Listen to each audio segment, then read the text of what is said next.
اهلا وسهلا بنور العين. عندي زبديه وبنزل عليها الزبده اللي بحراره الغرفه يا غوالي. حكتب لكم المكونات والمقادير كلياتها مشان تعملوا هذا الكيك الجميل والرائع. صدقوني يا غوالي هذا الكيك وقت تجربوه راح تأدمنوه على قد ما هو طيب ورائع، والاهم من هذا كله انه سهل وبسيط، يعني ما في داعي لللبكه كلياتها. حطينا الزبده، بنضيف عليها السكر بهذا الشكل، وباستخدام سباتشلر بنسمي بالله، وبنبدا نحركهم مع بعض كتير منيح لحتى يدوب السكر مع الزبده. هيك يا غوالي مثل ما انتم شايفين صارت الزبده والسكر عندنا جاهزين. طبعا مثل ما قلت لكم انا الزبده اللي عندي بحراره الغرفه فدابت معي. في حال انه الزبده عندكم شوي ماسكه على بعضها استخدموا المضرب الكهربائي كمان بينفع. شوفوا بسم الله ما شاء الله بدنا نوصل لهذا القوام مثل ما انتم شايفين يا غوالي. هلا بنيجي لعند المرحله السهله كمان. قلت لكم الكيك هذا سهل وبسيط جدا، على السريع بتزبطوه وبيطلع معكم جدا خرافي. عندي هون الزيت، زيت نباتي بضيفه بهذا الشكل.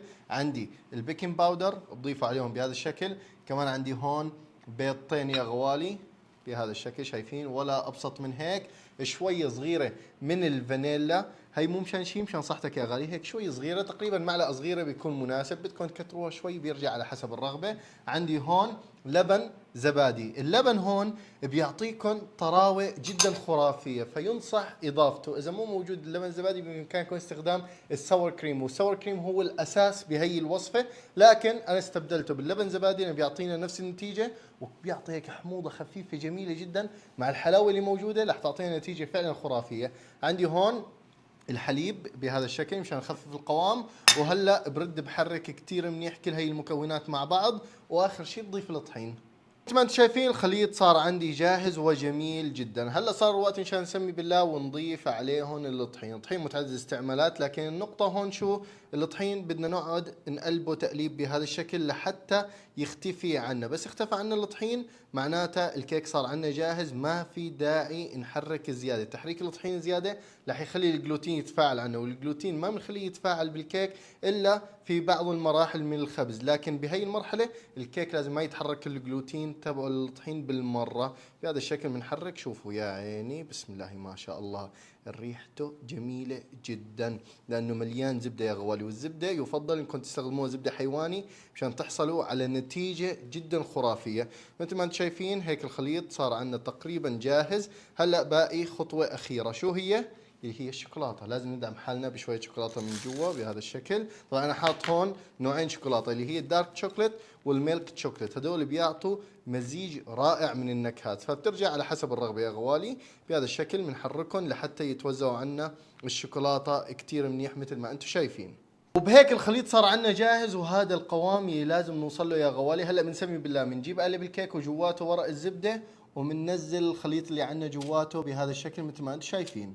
يا غوالي مثل ما انتم شايفين الكيك صار عنا جاهز. حطيناه بهالقالب، فردناه شوي صغيره، وحطينا عليه الشوكولاته. طبعا هلا صار الوقت مشان ناخذه على الفرن. الفرن لازم يكون محمي مسبقا على حراره 180، شغال فوق وتحته مروحه. بينحط الكيك بالرف الوسطاني، بياخذ من 45 دقيقه ل 55 دقيقه. لازم نراقبه اول 45 دقيقه، لازم ما نفتح عليه الفرن بالمره مشان يضل محافظ على شكله وما يخفس معنا الكيك. هلا بندخله على الفرن وبنورجيكم النتيجه النهائيه.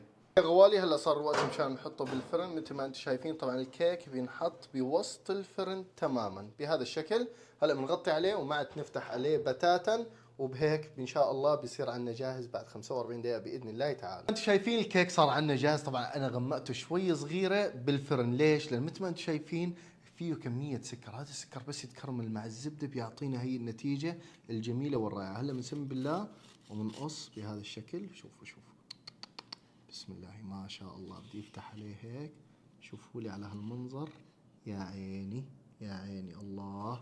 كمان رح نقص منه زيادة يا غوالي. شايفين كيك هش وطري، هذا جدا رائع ومناسب مع الشاي. شوف عبد الرحمن ريحته ريحة كوكيز صراحة. ترى لساته سخن. أنا تركته يرتاح تقريبا ربع ساعة، بس لساته سخن ودافي.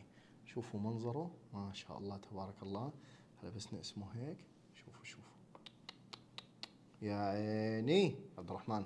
انا ريحته كثير جميله مثل ما انت قلت، ريحته قريبه للكوكيز. بس صار الوقت مشان نسمي بالله وندوق. بسم الله. مم. تعال قرب لهون. يا عيني. شوف قديش هش وطري وجميل جدا. يا اخي طعم تقريبا للكوكي كتير. الكرمل اللي برا ترى كتير طيبه. يا عيني، الله الله الله. هذا الكيك اللي مو مشان شي، مشان صحتكم يا غوالي.